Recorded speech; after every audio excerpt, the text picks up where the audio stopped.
Hi, cinema കഥയിലേക്ക് എല്ലാവർക്കും സ്വാഗതം. 1971 അനുപമ ഫിലിംസിന്റെ ബാനറിൽ വേണു നിർമ്മിച്ച് സംവിധാനം ചെയ്ത് പുറത്തിറങ്ങിയ സിനിമയാണ് CID നസീർ. ഈ സിനിമയെ പറ്റിയിട്ടാണ് നമ്മൾ ഇന്നിവിടെ നോക്കാൻ പോകുന്നത്. ഇതിന്റെ കഥ ഉമാദേവിയാണ്. പ്രധാനപ്പെട്ട അഭിനേതാക്കൾ എന്ന് പറയുന്നത് പ്രേം നസീർ, ജയഭാരതി, സാധന, ഉമ്മർ, TS മുത്തയ്യ, പിന്നെ ചെറിയൊരു റോളില് രാഘവൻ, അടൂർ ബാസി തുടങ്ങിയവരാണ് ഈ സിനിമയിൽ പ്രധാനമായും അഭിനയിച്ചിരിക്കുന്നത്. മലയാളത്തിലെ ആദ്യത്തെ ഡിറ്റക്റ്റീവ് സിനിമകളിൽ ഒന്നായി ഈ സിനിമയെ കണക്കാക്കപ്പെടുന്നു. ജെയിംസ് ബോണ്ട് ഫ്രാഞ്ചൈസിയെ ആധാരമാക്കിയിട്ടുള്ള 1968 ഇറങ്ങിയ കന്നഡ ചിത്രമായ ജദാരബൈലിൽ എന്ന സിനിമയിൽ നിന്നും പ്രചോദനം ഉൾക്കൊണ്ടുകൊണ്ടാണ് ഈ സിനിമ നിർമ്മിച്ചത്. ഈ സിനിമയുടെ രണ്ടാം ഭാഗമാണ് 1972 പുറത്തിറങ്ങിയ ടാക്സിക്കാർ എന്ന് പറഞ്ഞ മൂവി. ആ സിനിമയെ പറ്റിയിട്ട് നമ്മൾ ഇതിനു മുമ്പ് വീഡിയോ ചെയ്തിട്ടുണ്ട്. എൻഡ് സ്ക്രീനിലും ഡിസ്ക്രിപ്ഷനിലും ഞാൻ അതിന്റെ ലിങ്ക് കൊടുത്തേക്കാം. താല്പര്യമുള്ളവരൊന്ന് കണ്ടു നോക്കാം. നമുക്ക് സിനിമയുടെ ചെറിയൊരു കഥാസംഗ്രഹത്തിലേക്ക് നോക്കാം. ആദ്യം തന്നെ കാണിക്കുന്നത് ഒരു ബംഗ്ലാവാണ്. ആ ബംഗ്ലാവില് നല്ല കാറ്റുകളൊക്കെ വീശുന്നുണ്ട്. ഒരാൾ കിടന്നിറങ്ങുന്നുണ്ട്. അദ്ദേഹത്തിന്റെ പേര് ചന്ദ്രൻ എന്നാണ്, CID ചന്ദ്രൻ എന്നാണ്. അത് ആ സമയത്തല്ല, നമുക്കറിയാം, കുറച്ചും കൂടി കഴിയുമ്പോഴാണ് അറിയാം. അപ്പൊ അങ്ങനെ അവിടെ ഒരു പെട്ടെന്ന് ആ ബംഗ്ലാവിന്റെ അകത്തുനിന്ന് വേറൊരു മനുഷ്യൻ വരികയും ചന്ദ്രനും ആ കുറ്റവാളിയും തമ്മിലുള്ള സംഘട്ടനം കാണിക്കുകയും ചെയ്യുന്നുണ്ട്.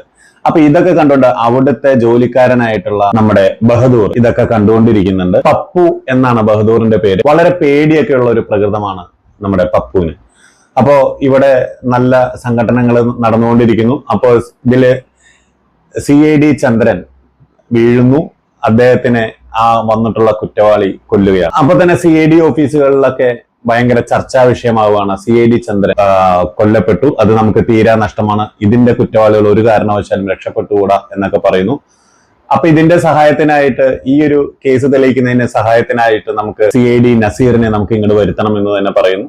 അങ്ങനെ ഡൽഹിയിൽ നിന്നും CID നസീറിനെ വരുത്തുകയാണ്. അപ്പൊ ഉത്തരവാദിത്തത്തോടുകൂടി തന്നെ അദ്ദേഹം ഈ സംഭവത്തിലെ കുറ്റവാളികളെ കണ്ടുപിടിക്കുമെന്ന് അദ്ദേഹം പ്രതിജ്ഞ എടുത്തിട്ടാണ് വരുന്നത്. ഇതിനിടയിൽ അധോലോക സങ്കേതത്തില് ഈ കുറ്റവാളികളൊക്കെ കൂടി നിന്ന് പറയുന്നുണ്ട്, വില്ലന്മാരൊക്കെ കൂടി നിന്ന് പറയുന്നുണ്ട്, ഏത് നസീർ വന്നു കഴിഞ്ഞാലും നമ്മൾ അവനെ തൂക്കും എന്നുള്ള രീതിയിലുള്ള പറയുന്നുണ്ട്.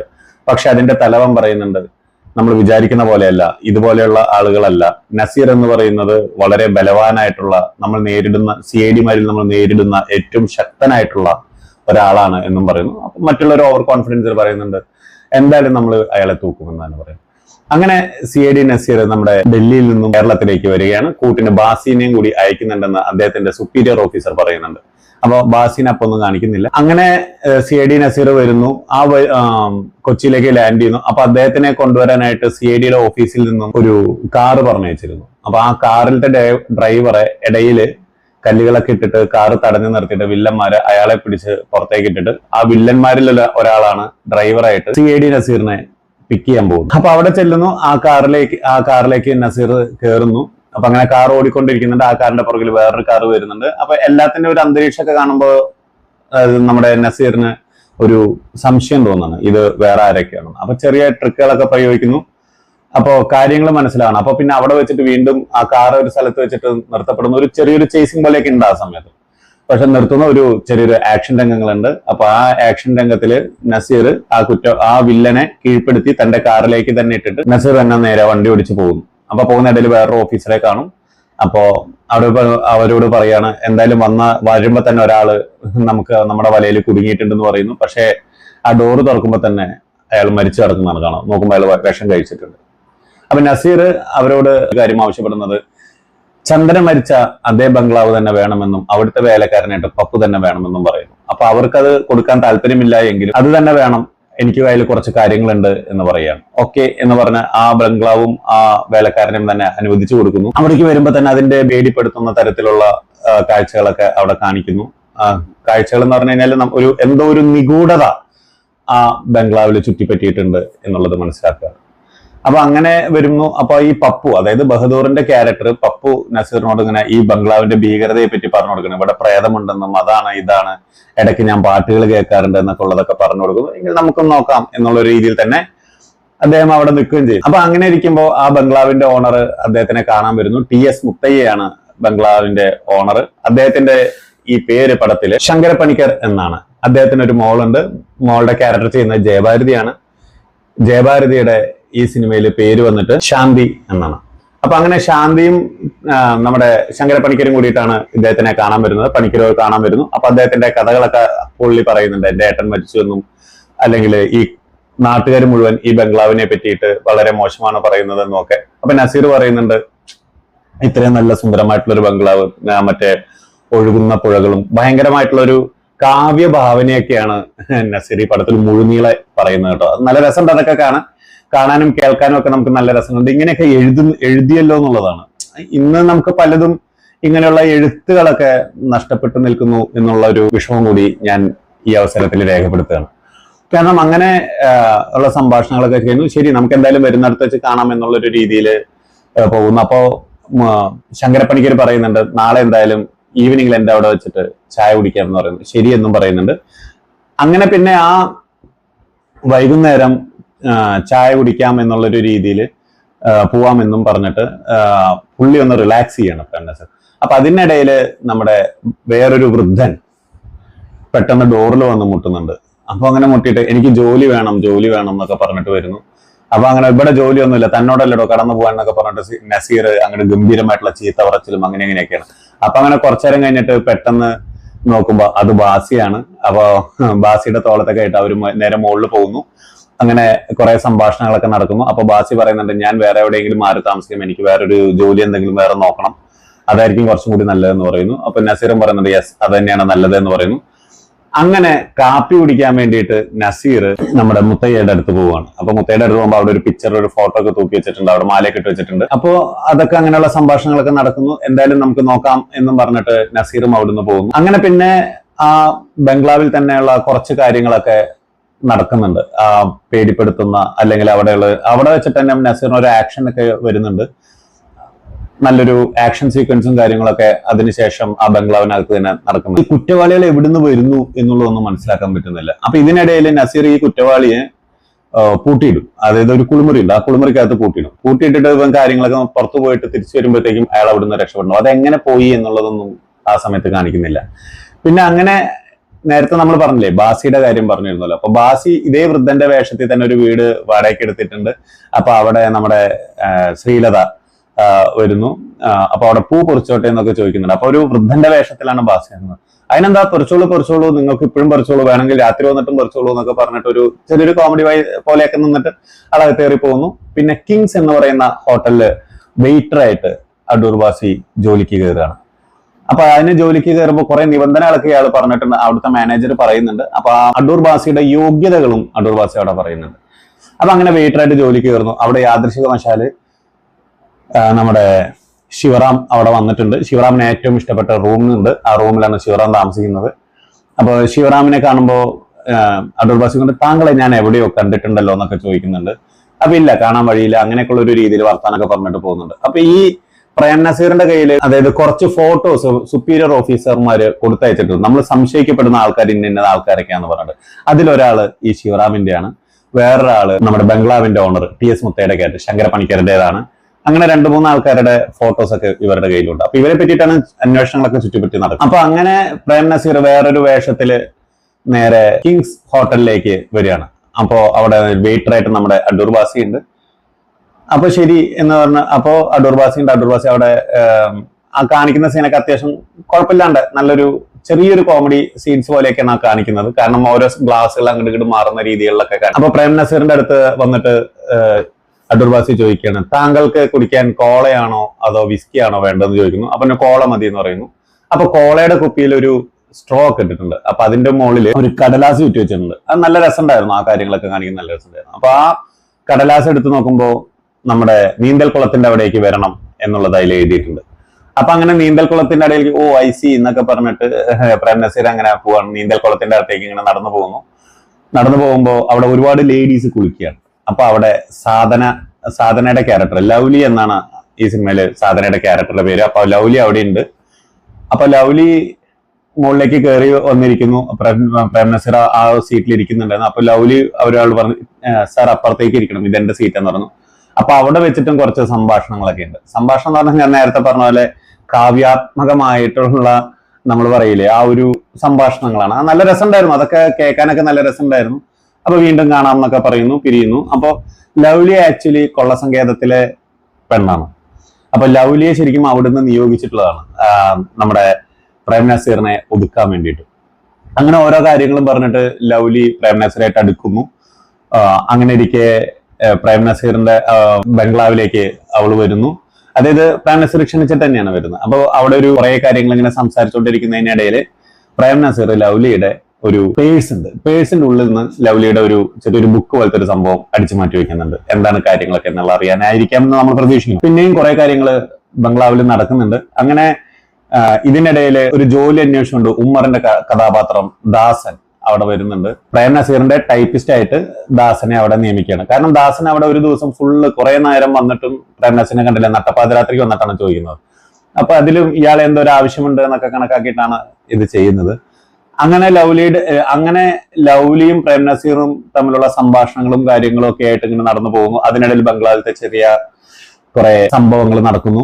അപ്പൊ ഇതിനിടയിൽ ഒരിക്കൽ ബംഗ്ലാവിലെ കുളിമുറിയിലേക്ക് ചെല്ലുന്ന നസീറിന് ചെറുതായിട്ടൊന്ന് ഷോക്ക് ഏൽക്കുകയാണ്. ഷോക്ക് ഏൽക്കുമ്പോൾ അത് എവിടുന്ന് വന്നു എന്നുള്ള നോക്കുമ്പോൾ ഒരു വയറ് അവിടെ കണക്ട് ചെയ്തിട്ടുണ്ട് നസീറിനെ കൊല്ലാനായിട്ട്. അപ്പൊ ശരിക്കും ഈ ബംഗ്ലാവിലേക്ക് ആൾക്കാർ എങ്ങനെയാണ് വരുന്നത് എന്നുള്ളതൊക്കെയാണ് നോക്കുന്നുണ്ടായിരുന്നത്. അപ്പൊ അവിടെ ഒരു ഷവർ ഉണ്ട്. ഷവറില് ഈ സംഭവം ഇങ്ങനെ തിരിക്കുമ്പോ ഒരു കമ്പനി തിരിക്കും, ആ റൂമിന്റെ ഒരു ഭിത്തിയില് ഡോർ അങ്ങോട്ടും ഇങ്ങോട്ടും ഒക്കെ നീങ്ങുന്നുണ്ട്. അപ്പൊ അതിൽ കൂടിയാണ് ആൾക്കാർ കയറുന്നതും ഇറങ്ങുന്നതും എന്നുള്ളത് നമുക്ക് നസീറിന് അവിടെ വെച്ചിട്ട് മനസ്സിലാവുന്നുണ്ട്. ഒരു പാട്ടിന്റെ ഇടയിൽ കൂടെയൊക്കെ പല രംഗങ്ങളും, അതായത് ഈ സിനിമ കാണുമ്പോൾ നമ്മൾ പാട്ടുകൾ കഴിയുന്നത് സ്കിപ്പ് ചെയ്യാണ്ടിരിക്കാൻ ശ്രമിക്കണം. കാരണം ഒരുപാട് രംഗങ്ങൾ കാണിക്കുന്നുണ്ട്. ഞാൻ കണ്ട വീഡിയോസിൽ കുറച്ച് ഭാഗങ്ങൾ അവിടെ ഇവിടെയൊക്കെ കട്ടായിരുന്നു, മെയിൻ ആയിട്ടുള്ള ചില പോയിന്റ്സുകൾ കട്ടായിരുന്നു.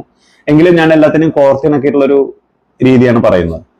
അപ്പൊ അങ്ങനെ ഇന്ന കാര്യങ്ങൾ ഇന്ന ഭാഗത്തു നിന്നൊക്കെയാണെന്നുള്ള നസീർ മനസ്സിലാക്കുന്നു. അങ്ങനെ ഇരിക്കെ ഈ കൊള്ളസങ്കേതത്തിൽ നിന്ന് ഇടയ്ക്കിടയ്ക്ക് ഇൻസ്ട്രക്ഷൻസ് കൊടുക്കുന്നുണ്ട് ലൗലിക്ക്. ഇതൊക്കെ കാണിക്കുന്നത് കേട്ടോ. ആ സമയത്ത് തന്നെ ഇങ്ങനെ നമുക്ക് അങ്ങനെ സ്ലൈഡിങ് ഡോറ്, സ്വിച്ച് ഇട്ട വരുന്ന ഡോറുകൾ, ഒരുപാട് സംവിധാനങ്ങൾ ആ സമയത്തെ കാണിക്കുന്നുണ്ട്.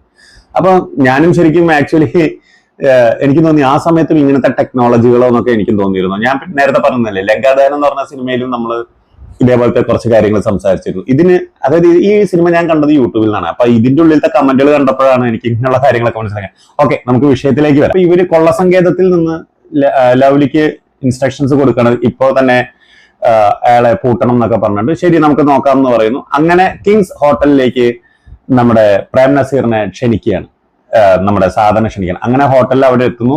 അതിഭയങ്കരമായിട്ടുള്ള വിശാലമായിട്ടുള്ള മുറി. അവിടെ വെച്ചിട്ട് രണ്ടുപേരും കൂടി തന്നെയാണ് വിസ്കി ഏതൊക്കെയോ ബ്രാൻഡുകളൊക്കെ കുപ്പികളൊക്കെ കാണുന്നുണ്ട്. അപ്പൊ വിസ്കി ഒക്കെ എടുത്ത് അടിയാണ്. അപ്പൊ അങ്ങനെ നസീർ ഉറങ്ങിക്കിടക്കുകയാണ്. അപ്പൊ തന്നെ സാധന അവിടുന്ന്, അതായത് ലൗലി അവിടുന്ന് പുറത്തേക്ക് ഇറങ്ങി തന്റെ പേഴ്സിൽ നിന്നും ഒരു മൈക്ക് പോലത്തെ ഒരു ചെറിയ സംഭവം നമ്മൾ കാണുമ്പോൾ നമ്മുടെ ഒരു ടോർച്ചൊക്കെ ഇല്ലേ, ചെറിയ ടോർച്ച്, ഏകദേശം ഈ ഒരു വലിപ്പത്തിലുള്ള ഒരു ടോർച്ചൊക്കെ, അതേപോലത്തെ ടോർച്ച് എടുത്തിട്ട് ലൗലി സ്പീക്കിംഗ്, CID നസീർ റൂമിൽ കിടപ്പുണ്ട് എന്നൊക്കെ പറഞ്ഞിട്ട് ലൗലി അങ്ങോട്ട് പോവാണ്. അപ്പൊ പെട്ടെന്ന് നോക്കുമ്പോ അതിന്റെ ഉള്ളിൽ നിന്നും വേറൊരു വില്ലൻ വരുന്നു. നസീർ കടന്ന ഭാഗത്ത് വെടിവെക്കുകയാണ്. വെടിവെച്ച് നോക്കണ സമയത്ത് നസീർ അവിടെ ഇല്ല.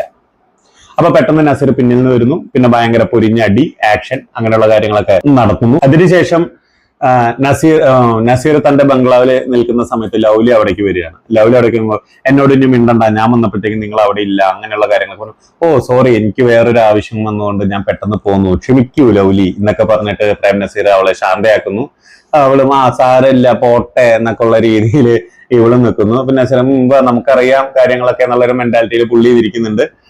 അപ്പൊ അങ്ങനെ പെട്ടെന്ന് നോക്കുമ്പോ ഉമ്മറിനോട് പറഞ്ഞിട്ടുണ്ടായിരുന്നു, നീ ടൈപ്പ് ചെയ്തിട്ട് ആ ടൈപ്പ് എടുത്ത പേപ്പർ കൊണ്ടിട്ട് വരണം, ഞാൻ പുറത്തിരിക്കാന്ന് പറഞ്ഞിട്ടുണ്ടായിരുന്നു. ഈ ഒരു രംഗത്തിന് തൊട്ടുമ്പത്തെ കാര്യമാണ് കേട്ടോ. അപ്പൊ പെട്ടെന്ന് വരുന്ന സമയത്ത് ഉമ്മർ അവിടുന്ന് നടന്നു വരികയാണ്. ഉമ്മർ അവിടുന്ന് വരുമ്പോ തന്നെ സാധനയെ കാണുന്നു. അപ്പൊ ലൗലിയെ കാണുമ്പോൾ പെട്ടെന്ന് രാധ എന്ന് പറഞ്ഞിട്ട് വിളിക്കുന്നുണ്ട്. അപ്പൊ പെട്ടെന്ന് ലൗലി ഉമ്മറിനെ കണ്ടിട്ട് പെട്ടെന്ന് തിരിഞ്ഞോടി പോവാണ്. തിരിഞ്ഞോടിപ്പോയിട്ട് കൊള്ളസങ്കേതത്തിൽ ചെന്നിട്ട് ലൗലി പറയുന്ന രംഗമുണ്ട്, എനിക്ക് CID, നിങ്ങൾ എന്ത് ജോലികൾ വേണമെങ്കിലും തന്നോളൂ, എനിക്ക് CID നസീറിനെ കൊടുക്കാൻ വേണ്ടി മാത്രം എന്നോട് പറയരുതെന്ന്. അപ്പൊ പെട്ടെന്ന് കൊള്ളത്തലവൻ പറയുന്നു, നീ ഇങ്ങോട്ടൊന്നും പറയണ്ട, ഞാൻ പറഞ്ഞ കാര്യങ്ങൾ ഞങ്ങൾ തീരുമാനിക്കും, നീയൊക്കെ എന്ത് ജോലി ചെയ്യണം എന്നുള്ളത്, അത് മാത്രം ചെയ്യുക. ഇപ്പൊ മനസ്സിലായി കാണുമെന്ന് വിചാരിക്കുന്നു എന്നുള്ള ഒരു തരത്തില് ഷൗട്ടൊക്കെ ചെയ്തിട്ടാണ് ആ സംഭാഷണങ്ങളൊക്കെ നടക്കുന്നത്. അടുത്ത സീൻ എന്ന് പറയുന്നത്, അതാണ് ഞാൻ നേരത്തെ പറഞ്ഞ സീനാണ്. അതായത് ഒരു പാട്ടില് ഉമ്മറാണ് ആ ഒരു പാട്ട് പാടിക്കൊണ്ട് ഇങ്ങനെ നടക്കും. അപ്പൊ അതില് ഉമ്മറിന്റെ ആ മാനസികമായിട്ടുള്ള കാര്യങ്ങൾ പ്രേം നസീർ നോക്കിക്കാണുന്ന രംഗങ്ങളൊക്കെ ഉണ്ട്. അതൊക്കെ വളരെ നന്നായിരുന്നു. ഉമ്മറിന്റെ ഭാവാഭിനയങ്ങളും പ്രേം നസീർ ഇത് വീക്ഷിക്കുന്ന രംഗങ്ങളൊക്കെ എനിക്ക് നല്ലൊരു ടച്ച് ചെയ്തു എന്നെ സംബന്ധിച്ചിട്ട്. ഞാനൊക്കെ പണ്ട് നമ്മളെന്താ പറയാ, ഉമ്മറിനെ കാണിക്കുന്ന സമയത്ത് കണ്ണൊക്കെ ഉരുട്ടി അങ്ങനെയൊക്കെയുള്ള പറയുന്ന ഒരു ചിന്താ രീതിയിലേക്കായിരുന്നു. എനിക്ക് നേരത്തെ വാഴ്വേമായം എന്ന് പറഞ്ഞ സിനിമ കണ്ടപ്പോഴും എനിക്ക് ഈ സിനിമയെ കൂടെയൊക്കെയാണ് എനിക്ക് ഉമ്മർ എന്ന് പറയുന്ന ആ മഹാപ്രതിഭയെ തന്നെ ശരിക്കും മനസ്സിലാക്കുന്നത്. കാരണം നമ്മൾ മിമിക്രിക്കാരൊക്കെ കാണിച്ചിരിക്കുന്ന പോലെയല്ല അദ്ദേഹത്തെ ആ അഭിനയങ്ങളൊക്കെ ഉണ്ടല്ലോ, രക്ഷയില്ല. അപ്പൊ ഈ ഒരു രംഗം പറയുമ്പോൾ എനിക്കത് പറയാതെ പോകാൻ പറ്റുന്നില്ല. അതുകൊണ്ട് ഞാൻ ആ ഒരു പാട്ടിൽ കൂടെ ഉമ്മറിന്റെ ആ ഒരു ഉള്ളിലുള്ള പ്രേമവും ബാക്കിയുള്ള കാര്യങ്ങളൊക്കെ നസീർ തിരിച്ചറിയുന്നുണ്ട്. അപ്പൊ അങ്ങനെ പിറ്റേ ദിവസം നമ്മുടെ സാധനയുടെ അടുത്ത്, അതായത് ലവ്ലിയുടെ അടുത്ത് ഇതൊക്കെ പറഞ്ഞു, വരൂ ലവ്ലി നമുക്കൊന്ന് ഔട്ടിങ്ങിന് പോവാം, അന്ന് പോയ കാര്യങ്ങളൊക്കെ നമുക്കൊന്ന് ഔട്ടിങ്ങിന് പോകാന്ന് പറഞ്ഞ് കൊണ്ടുവരുമ്പോൾ ഒരു വീട്ടിലേക്ക് കൊണ്ടുവരാണ്. അപ്പൊ ഈ വീട്ടിൽ എന്തിനാണ് ഇങ്ങോട്ട് വന്നതെന്ന് ചോദിക്കുമ്പോൾ പറയുമ്പോൾ ഇതൊരു വല്ലാത്തൊരു അവസ്ഥയുള്ള വീടാണ്, പ്രേതബാധയുള്ള വീട് എന്നൊക്കെയാണ് ഈ വീടിനെ പറയുന്നത്, നമുക്ക് എന്തായാലും നോക്കാം, ഒരു ത്രില്ലൊക്കെ വേണ്ടേ എന്നൊക്കെ ചോദിച്ചിട്ടാണ് കൊണ്ടുവരുന്നത്. ശരി നോക്കാന്ന് പറയുന്നു. പെട്ടെന്ന് ലവ്ലി ആ വീടിനകത്തേക്ക് കയറുകയാണ് പ്രേംനസീർ. അപ്പൊ പ്രേംനസീർ ലവ്ലി അകത്തേക്ക് കയറി പോകുമ്പോൾ തന്നെ വാതിലടയ്ക്കണം. അപ്പൊ പെട്ടെന്ന് ഒരു പാട്ട് വരികയാണ്. ആ പാട്ടിനെ പറ്റി മുമ്പ് ഉമ്മർ നസീറിനോട് പറഞ്ഞിട്ടുണ്ട്, അതെന്റെ പ്രണയിനി രാധ പാടിയതാണ്, അപ്പോ അവള് മരിച്ചുപോയി എന്നാണ് ഞാൻ ഇവളെ കണ്ടവരെ ഞാൻ വിചാരിച്ചിരുന്നത് എന്നൊക്കെ പറയുന്ന രംഗങ്ങളൊക്കെ ഉണ്ട്. അപ്പൊ ആ പാട്ടാണ് ഇങ്ങനെ പാടുന്നത്. ആ സമയത്ത് ഈ സാധനയുടെ കുറച്ച് പെർഫോമൻസുകളുണ്ട്, ഭയങ്കരമായിട്ടുള്ള ഒരു നല്ല രസമുണ്ടായിരുന്നു. ആ പെർഫോമൻസുകളൊക്കെ കാണാൻ നല്ല രസമുണ്ടായിരുന്നു, നമുക്ക് ഇങ്ങനെ കണ്ടിരുന്നു പോകും. അപ്പോ പെട്ടെന്ന് ഈ കോണിപ്പിടിക്ക് ഇങ്ങനെ കയറി പോകുന്ന പെട്ടെന്ന് ഉമ്മർ വരികയാണ്, എന്റെ രാധയെന്നൊക്കെ വിളിച്ചിട്ട് വരുന്നുണ്ട്.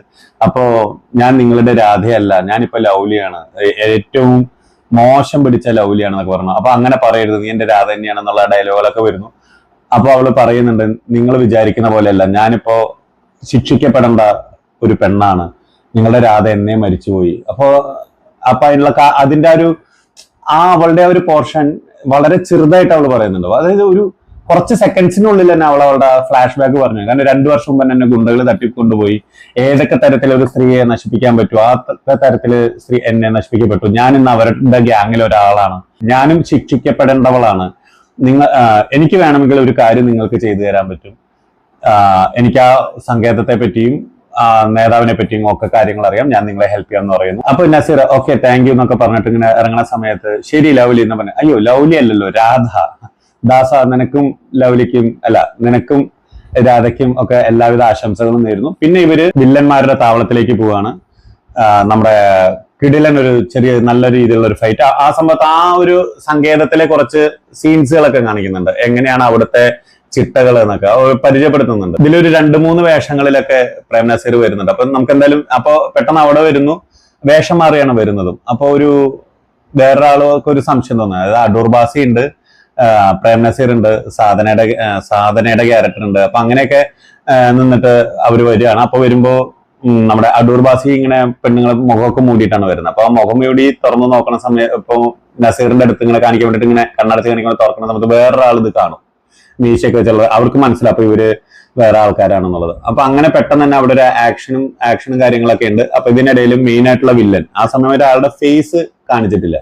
അപ്പൊ മെയിൻ ആയിട്ടുള്ള വില്ലൻ അവിടുന്ന് രക്ഷപ്പെടും. അപ്പൊ തന്നെ ഇയാളെ ചേസ് ചെയ്തിട്ട് നമ്മുടെ പ്രേംനസീറും കാറെടുത്ത് പോവാണ്. കാറെടുത്ത് പോകുന്ന സമയത്ത് മെയിൻ ആയിട്ടുള്ള വില്ലൻ ഒരു വീടിന്റെ മേലിലേക്കൊക്കെ കയറി പുറത്തേക്ക് ഇറങ്ങുന്നു. പെട്ടെന്ന് തന്നെ നസീർ വെടിവെച്ച് കൊല്ലുക. അപ്പോഴും ഫേസ് കാണിച്ചിട്ടില്ല, വെടിവെച്ച് കൊല്ലുന്നു. അപ്പൊ പെട്ടെന്ന് ജയഭാരതി അവിടുന്ന് ഓടി വരുന്നുണ്ട്. പെട്ടെന്ന് ജയഭാരതിയുടെ അച്ഛൻ നമ്മുടെ ശങ്കരപ്പണിക്കരും ഓടി വരുന്നുണ്ട്. അപ്പൊ പെട്ടെന്ന് ഇങ്ങനെ ഇയാളെ നമ്മളിങ്ങനെ മാറ്റുന്ന സമയത്ത് കാണും പെട്ടെന്ന് ഇദ്ദേഹത്തിന്റെ ഏട്ടനായിരുന്നു. അപ്പൊ പെട്ടെന്ന് ശിവറാം അവിടുന്ന് വരുന്നുണ്ട്. ശിവറാം വന്നിട്ട് പറയുന്നു, ഇത് നിങ്ങളുടെ ഏട്ടൻ തന്നെയാണെന്ന് പറയുന്നു. അപ്പൊ എന്റെ ഏട്ടൻ മരിച്ചിട്ടുണ്ടായിരുന്നില്ലേ എന്ന് ചോദിക്കുന്നു.